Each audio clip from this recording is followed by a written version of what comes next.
শুনেন চাচা, আর এত রোমান্টিক সিন করে লাভ নাই বুঝলেন। ওই টিয়া পাখি ধরা পড়েছে। মানে ধরা পড়েছে মানে কি? ওই সাবি টিয়া পাখিকে বিবাহের প্রস্তাব দিয়েছে। হ্যাঁ বলো কি? ঠিকই বলছি চাচা, এখন টিয়া পাখিকে বিবাহ করতেই হবে। সর্বনাশ, সর্বনাশ করেছে। সর্বনাশ করবে না? আমার কথা শুনলে আর এরকম হতো না বুঝলেন। তোমার কথা মানে? কেন, আমাকে যদি ভাবি না বানিয়ে ওর বউ বানাইতো তাইলে কি সাবি আর ওকে বিবাহের প্রস্তাব দিত? কখনোই দিত না বুঝলেন। তার মানে আমাকে তোমার সঙ্গে মানাচ্ছে না? সেই কথা কি বলছি চাচা? বলতে আর বাকি রেখেছো কি? এই তো বললে ভাবি হিসাবে তোমাকে মানাচ্ছে না। উফ চাচা, আপনি খুব বেশি বুঝেন বুঝলেন। বুঝবো না মানে?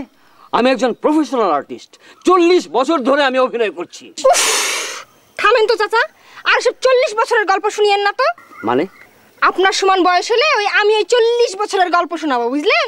কি তুমি আমার বয়স নিয়ে কথা বলছো? বয়স কি আপনার হয়নি চাচা? নাকি আপনি 20 বছরে জোয়ান হয়েছেন? কি বলতে চাও তুমি? হ্যাঁ শুনেন চাচা, ওসব কথা বলে অত লাভ নাই বুঝলেন। অত বড় বড় বাকি করে লাভ নাই। পারলে গিয়ে ডিরেক্টরকে একটু হেল্প করেন, গিয়ে যান।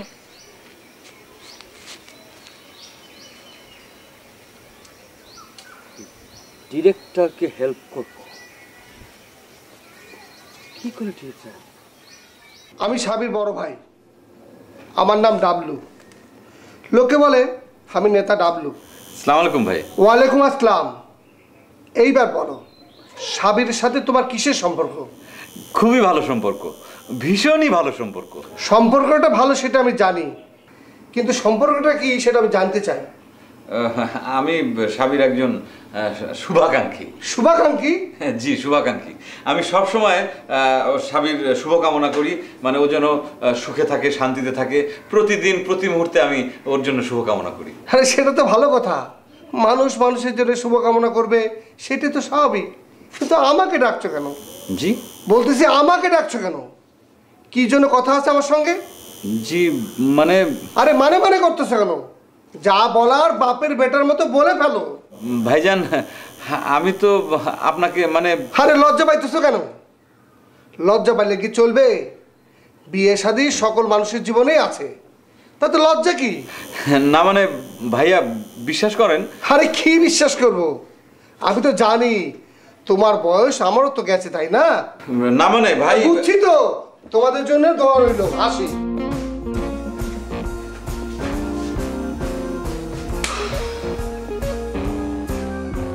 তুমি টিয়ার স্ত্রী মানে?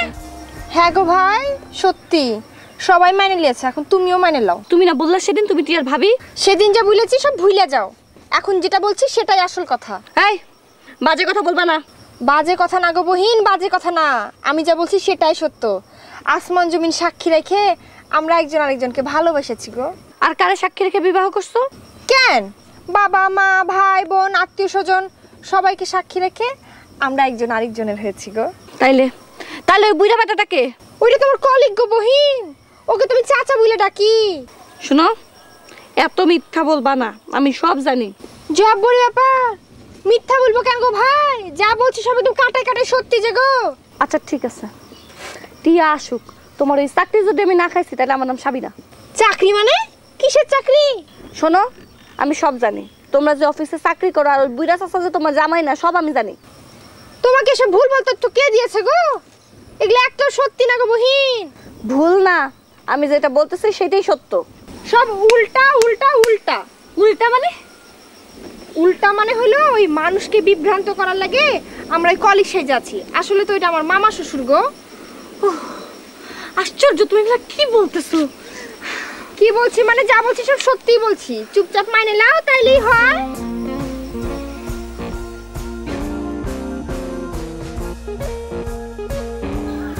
শুনো প্রিয়তম, ইদানিং না আমার খুব একটা প্রবলেম যাইতেছে। কি প্রবলেম প্রিয়তম? খুব খারাপ প্রবলেম। আমার মনে হইতেছে ইদানিং আমার উপর একটা ডাইনি ভর করছে। তোমার উপরে ডাইনি ভর করছে? হাস্য করিও না, হাস্য করিও না। হাস্য করিব না কেন? শুনছি মানুষের উপরে জিন ভূত দেও দানব এরা ভর করে, কিন্তু তুমি তো শেওড়া গাছের পেতনি, তোমার উপরে ডাইনি ভর করলো কেমনে? করে করে তুমি বুঝতে পারতা না। তুমি যদি ফেতুনি হইতা তাইলে বুঝতে পারতা। পেতনি কেমনে হব প্রিয়তম? আমি তো পুংলিঙ্গ, আমি হইলে হইতাম ভূত। ওই ভূত হইলেও তুমি বুঝতে পারতা, বুঝছো? ভূত পেত্তুনি একটা হইলে তুমি বুঝতে পারতা। এই যেমন ধরো আমি হইলাম পেত্তুনি, তুমি হইলাম মানুষ, তোমার আর আমার মধ্যে মিলনে, বুঝছো? বহুত সমস্যা, বহুত ঝামেলা। তাহলে প্রিয়তম তুমি আমার ভূত বানাই দাও, দাও না, আমার ভূত বানাই দাও। তোমার আমি ভূত বানামু কেমনে? তুমি তো একটা জ্যান্ত মানুষ। শুনো, জ্যান্ত মানুষের ভূতনের কোনো চান্স নাই। ও আই এম চরি চরি। তাইলে তুমি আমার মেরে ফেলাও প্রিয়তম। মারি ফেলামু? হ্যাঁ। তারপরে? তুমি না কইলা তোমার ঘাড়ে একটা ডাইনি ভর করছে? করছে তো। হ্যাঁ, তারে বলো আমার ঘাড় মটকা দিতে। তারপরে? তারপর মরে যাব, আর মরে গেলে আমি ভূত হয়ে যাব, আর ভূত হয়ে গেলে তোমারে আমি বিয়ে করতে পারবো। বাবু রে বাবু, ইগে তো আস্তা হারামজাদা হয় না, ইগে তো আত্মনো বড় টাউট। কি হইলো প্রিয়তম, কথা কও না কেন? না কি কমু প্রিয়তম, তুমি তোমার মরণের কথা বলনের পরিদরি তো আমার মনটা খারাপ হয়ে গেছে। এই মরণ তো সুখের মরণ প্রিয়তম। মানুষ কুলে আমি মরে যাব, কিন্তু ভূত কুলে আমার নতুন জীবন শুরু হবে। তা হাড়ে হারামজাদা না? হ্যাঁ প্রিয়তম, হ্যাঁ কিছু কইলা? না না না, কই না। তাইলে তুমি ওই ডাইনিরে বলো, ডাইনিরে বলো আমার ঘাটটা মটকা দিতে।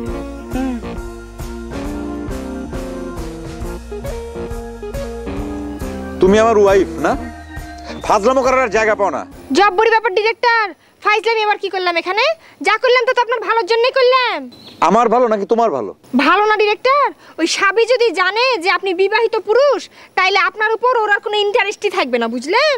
কোনো ইন্টারেস্ট থাকবে না? না না গো ডিরেক্টর, থাকবে না। কোনো বিবাহিত পুরুষের উপরই কোনো মায়ের ইন্টারেস্ট থাকে না। তাই বলে তুমি আমার ওয়াইফ সাজবে নাকি? এখন আমি সাবিকে কিভাবে সামলাবো? চাপে যাবেন আপনি, খালি চাপে যাবেন, তারপর দেখেন কি হয়। চাইপে যাবো মানে? আরে চাপে যাবেন মানে বুঝলেন না, খালি অ্যাভয়েড করে যাবেন, দেখা করবেন না, তাইলেই হবে। অ্যাভয়েড করা যাবে না। সাবির যে ক্ষমতা, পুলিশ নিয়ে এসে সে আমাকে ধরে নিয়ে যাবে। আরেকটা কাজ করতে পারেন ডিরেক্টর, তাতে কাজ হতে পারে। কি কাজ? আমার সাথে একটু রোমান্টিক ভাবে ঘোরাফেরা করবেন, দু চারটা গানের সিন করবেন, তাইলেই দেখবেন কাজ হয়ে গেছে। তোমার সাথে আমি গান বাজনা করব, তার মানে নাচানাচি করব। তোমার মতো বন জঙ্গলে ঘুরে বেড়াতে হবে, তাই না? একদম ঠিক ধরেছেন। ওই সাবি যখন দেখবে আপনার আর আমার রোমান্টিক সিন, তখন দেখবেন এমনি উল্টে গেছে। আসসালামু আলাইকুম বাইচাপ জনাব, কেমন আছেন? দিনকাল চলছে তো ভালো? ওয়ালাইকুম আসসালাম। কিন্তু আপনি জানি কে? আর নি বলতেছেন? জি আপনাকে বলছি। আপনাকে কেমন যেন চেনা চেনা লাগছে। আমারে সিনন খুব একটা জরুরি ন, আপনারা যে চালান দিছে তার সাথে যাই সাক্ষাৎ করি আসেন যান। কি গো ডিরেক্টর, এগুলো কার কথা বলছে? এই যে মিসেস টিয়া পাখি, আপনি এখানে বাতচিত কম করিয়েন, বুঝছেন নি? কবর আছে কেলাম একেবারে বিবিচি। জব্বরি ব্যাপার, এগুলো কি বলছে গো ডিরেক্টর? এই তুমি থামো তো। আচ্ছা আমাকে কে ডাকছে বলেন তো? সাবি ম্যাডাম রে চিনেননি কোনো? ও সাবি? যে সাবি ম্যাডামে আপনারা সালাম দিছে, আসসালামু আলাইকুম। ও মা, জব্বরি ব্যাপার গো ডিরেক্টর। আচ্ছা ঠিক আছে, আপনি যান, আমি দেখা করব, কোনো অসুবিধা নেই, যান। বাবুরে আমগো কি এর অসুবিধা? অসুবিধা সুবিধা যা অনের কদূর আমনে রইব, বরং আমি আসি কেন? Bye bye, tata tata. আপনি কোনো টেনশন নেবেন না ডিরেক্টর, আপনি বুক ফুলিয়ে যাবেন, আমি যা যা বলবো আপনি তাই তাই করবেন। এই দেখবেন। তুমি চুপ করো, বেশি কথা বলো সব সময়। জব্বরি ব্যাপার, আবার ধমক দিচ্ছেন কিসের জন্য? তা ধমক দেবো না? আমি আছি আমার জ্বালায়। উফ কি যে করি। জব্বর ব্যাপার, এই লোকটা তো ভয় পেয়েছে কিসের জন্য রে? বলছি আমার কথা শুনলেই হবে। একদিন ঘুরলে কি সব দায়িত্ব শেষ? কদিন রিক্সা ঘুরলে দায়িত্ব শেষ হবে সেটা আমাকে বলেন রমেশ ভাই, আমি আপনার সাথে ঘুরবো। মানে দায়িত্ব শেষ করার জন্য আপনার সাথে যে কদিন আমাকে রিক্সায় ঘুরতে হবে আমি ঘুরবো, কারণ আমি দায়িত্ব শেষ করতে চাই। দায়িত্ব শেষ করতে চান মানে আপনাকে যথাযথ দায়িত্ব পালন করতে হবে, কোনো শেষ নাই। কোনো শেষ নাই? না, কোনো শেষ নাই, সারা জীবন আপনার দায়িত্ব পালন করতে হবে। ওরে বাবা, সারা জীবনের জন্য দায়িত্ব নেব কিভাবে? সারা জীবনের দায়িত্ব মানে রেসপন্সিবিলিটি অফ লাইফ, সোজা কথায় ম্যারেজ। ও মিস্টার বজলু, আপনি আবার ঢুকে পড়লেন কেন এর মধ্যে? না, বিষয়টা বোঝার ব্যাপার আছে মাই চাইল্ড। এর মধ্যে একটা দার্শনিক বিষয় যে রয়েছে। হ্যাঁ মিস্টার বুঝলো, আপনি তো ঠিকই বলেছেন। ওহ মিস মিতু, আপনি আবার ওনাকে তাল মারছেন কেন? নেভার এভার এই সমস্ত তালমারা আর খেজুর মারা শব্দ একেবারেই গ্রাম্য, একেবারেই টিপিক্যাল। দর্শন বলছে প্রতিনিয়ত পরিবর্তন হতে হতে মানুষ শেষ অবধি আধুনিকতার কাছেই ফেরত যায়।